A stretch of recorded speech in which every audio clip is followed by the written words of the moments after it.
आदिवासी इस आंदोलन में भाग नहीं लेगा, उसके खिलाफ कड़ी से कड़ी कानूनी कार्रवाई की जाएगी।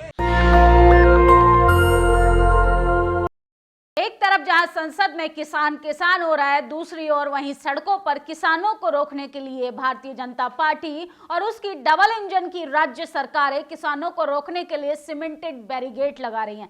सोचिए, हमारे देश के प्रधानमंत्री, देश के पूर्व प्रधानमंत्री चौधरी चरण सिंह के भारत रत्न देकर किसानों के दिल में अपनी जगह बनाने की कोशिश करते हैं, लेकिन सड़कों पर किस तरीके से प्रताड़ित किया जा रहा है किसानों को। वो किसान भाई जो हमारी थाली में अन्न पहुंचाने के लिए अपने पूरे जीवन का संघर्ष दांव पर लगाते हैं, और किस तरीके से आप इन तस्वीरों में लगातार देखते जाइए कि पंजाब हरियाणा सरकार ने कैसे बॉर्डरों को सील कर दिया है, कटीले तारों से सड़कें जाम कर दी हैं, इसके साथ साथ सीमेंटेड बैरिकेड लगा दिए गए हैं ताकि किसान यानी 13 फरवरी को संसद का घेराव करने वाले थे, क्योंकि एमएसपी की गारंटी, डबल सैलरी करने वाली, किसानों की दुगनी आय को लेके वादा करने वाली सरकार जो है वो वादे से मुकर गई है। पिछले 1 साल किसान धरने पर बैठ के झूठे जुमले आश्वासन देके सरकार ने उनको घर वापसी तो करा दी थी, लेकिन किसान जो है फिर से अपना डंडा और झंडा लेके तमाम लोग जो है सड़कों पर आ गए। एक तरफ आज संसद में किसान किसान हो रहा है,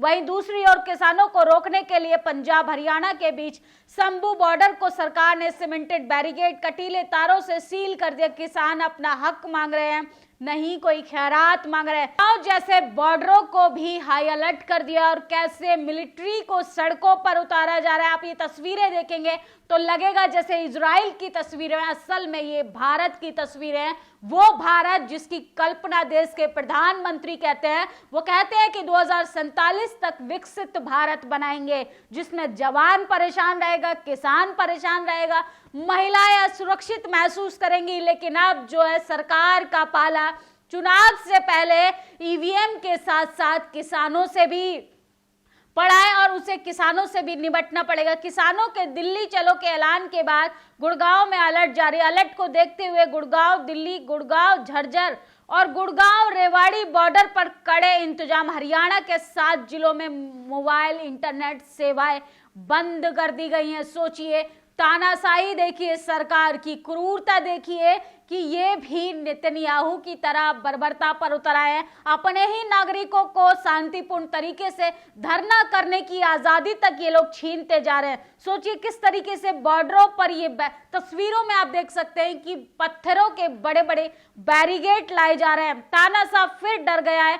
मोदी सरकार के अन्याय से परेशान दिल्ली आ रहे किसानों को रोकने के लिए कीले बिछा दी गई, पत्थर से रास्ता रोक दिया, हरियाणा में इंटरनेट बंद कर दिया। लेकिन अहंकार में चूर प्रधानमंत्री मोदी, उनकी सरकार किसानों को दुश्मन मान बैठी है। किसान अपना हक मांग रहे हैं, नहीं कोई खैरात मांग रहे हैं। आज एक तरफ संसद में किसान किसान हो रहा है, वहीं दूसरी ओर बॉर्डरों पर सीमेंटेड बैरिकेड से किसानों को रोकने की कोशिश की जा रही है। सोचिए, लगातार लोग आज जो है चौधरी चरण सिंह को याद कर रहे हैं। जयंत चौधरी ने लगातार जैसे ही 2 दिन पहले अपने भाषण में कहा था सदन के अंदर कि मैं किस मुंह से भारतीय जनता पार्टी की आलोचना करूं, तो आज देखिए कैसे किसानों के साथ बर्बरता हो रही है, कैसे किसानों के लिए रोकने की कोशिश की जा रही है, कैसे किसानों के लिए, वो किसान जो हमारी थाली में भोजन परोसते हैं और हमने उनके कदमों में कीले तक बिछा दिए हैं, लोहे के तार बिछा दिए हैं, सीमेंटेड बैरिकेड लगा दिए हैं, मिलिट्री फोर्स उतार दी गई है ताकि किसान अपने हक अधिकारों के लिए देश की राजधानी दिल्ली में ना आ पाए। 13 फरवरी दिल्ली कूच रोकने के लिए हरियाणा सरकार में जिंद में 6 पैरामिलिट्री फोर्स की कंपनियां बुलाई गई। सरकार क्यों भूल जाती है कि पैरामिलिट्री फोर्स में भी किसानों के बच्चे हैं। किसानों की मांगों से अब मोदी डरता है, पुलिस को आगे करता है। सोचिए, लगातार तस्वीरें, ये तस्वीरों से तो साफ पता चल रहा है, ऐसा लगता है जैसे इमरजेंसी घोषित कर दी गई है। बैरिकेड लगवा दिए, सड़कों पर कीले बिछवा दी, गड्ढे खुदवा दिए, नदी में पानी छोड़ दिया, सिर्फ इसलिए कि किसान अपनी मांगों के लिए दिल्ली ना आ पाए। अब की बार फट्टू सरकार, 400 का पार करने वाली सरकार जो है सोशल मीडिया पर ट्रोल हो रही है और लोग उसे फट्टू सरकार कह रहे हैं क्योंकि वो किसानों से डर रही है। वो किसान बच्चों से डर रही है। कैसे देश की राजधानी में रेसलर्स प्रोटेस्ट करने के लिए बैठे गए थे, उन्हें किस तरीके से घसीटा गया था। सोचिए, किसान बेटियों को नहीं बख्शा गया। इसके साथ साथ बंजर जमीन को पसीने से उपजाऊ बनाने वाले किसान के पांव कब तक रोक पाएगी ये तानाशाह सरकार। हरियाणा में किसानों की आवाज पर खट्टर का दुष्यंत सरकार ने जगह जगह सड़कों को बंद कर दिया गया है और सड़कों पर कीलें ठोक दी गई हैं, सरिया लगा दी गई हैं। फार्मर प्रोटेस्ट 2024 13 फरवरी को संसद कूच करने वाले थे किसान।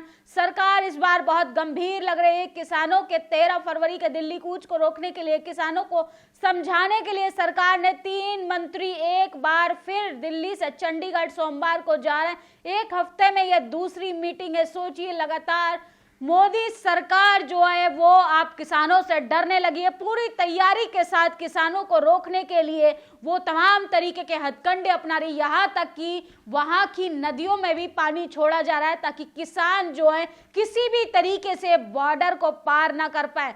शंभू बॉर्डर पर सरकार किसानों को रोकने के चक्कर में स्थानीय लोगों की जानें खतरे में डाल रही है। सोचिए किस तरीके से वहां पे पानी छोड़ा जा रहा है। वहां के आसपास के इलाकों में बाढ़ जैसी स्थिति बन गई है। वहां के जो स्थानीय निवासी हैं उनकी जान भी सरकार जो है खतरे में डालने की कोशिश कर रही है।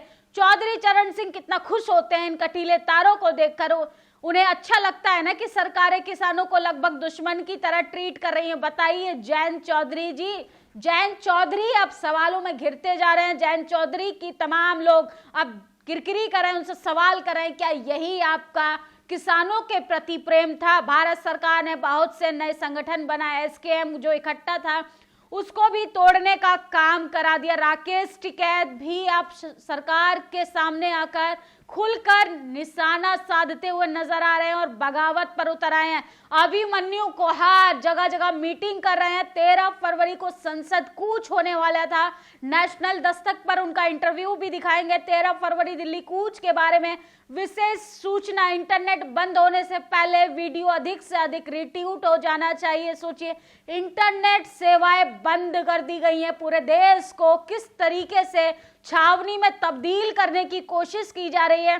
तानाशाही आवाज सुनिए। हरियाणा के खट्टर दुष्यंत की सरकार गांव-गांव जाकर ऐलान कर रही है कि किस मांग पर हो रहे आंदोलन में किसी ने अगर साथ दिया तो उसके पासपोर्ट तक रद्द कर दिया जाएंगे और उस पर कठोर कार्रवाई की जाएगी।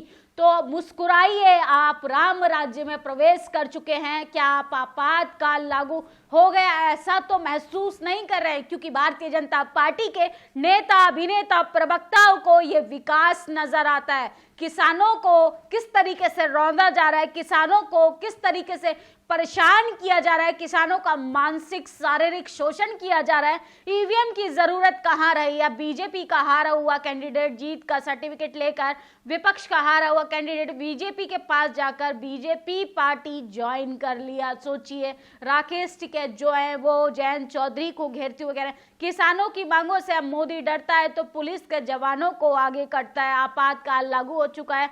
डरा नहीं रहा हूं लेकिन बता रहा हूं, सोशल मीडिया पे लगातार लोग जो है पुलिस के द्वारा जो गांव-गांव में अनाउंसमेंट किया जा रहा है कि अगर किसानों का किसी भी व्यक्ति ने साथ दिया इस आंदोलन में, अगर भाग लिया या दिल्ली जाकर संसद का कूच किया तो उसके पासपोर्ट तक रद्द कर दिए जाएंगे, उस पर कठोर कार्रवाई होगी। क्या यही है मोदी सरकार, आपका विश्व गुरु भारत, जिसमें किसानों को परेशान किया जा रहा है, महिलाओं को नंगा घुमाया जा रहा है, किसान बेटियों के कपड़े तक उतारकर उनको सड़कों पर घसीटा जा रहा है, युवाओं को बेरोजगारी से परेशान कर कर इजराइल भेजा रहा है? तो ये है विकसित भारत, मोदी का विकसित भारत। और मोदी सरकार की हार की बौखलाहट से तो पता चलता है कि अब की बार मोदी सरकार नहीं, अब की बार मोदी सरकार 400 पार वाली सरकार, सीधा सत्ता से बाहर। इस वीडियो पर आपकी क्या प्रतिक्रिया है कमेंट बॉक्स में जरूर बताइएगा। नेशनल दस्तक की आपसे गुजारिश है कि अगर इसको बचाना चाहते हैं तो नेशनल दस्तक को सब्सक्राइब करने के लिए रेड कलर के सब्सक्राइब बटन को दबाएं, फिर बेल आइकन की घंटी दबाएं। नेशनल दस्तक को बचाने के लिए बहुत जरूरी है कि हर खबर को शेयर करें, लाइक करें, कमेंट जरूर करें।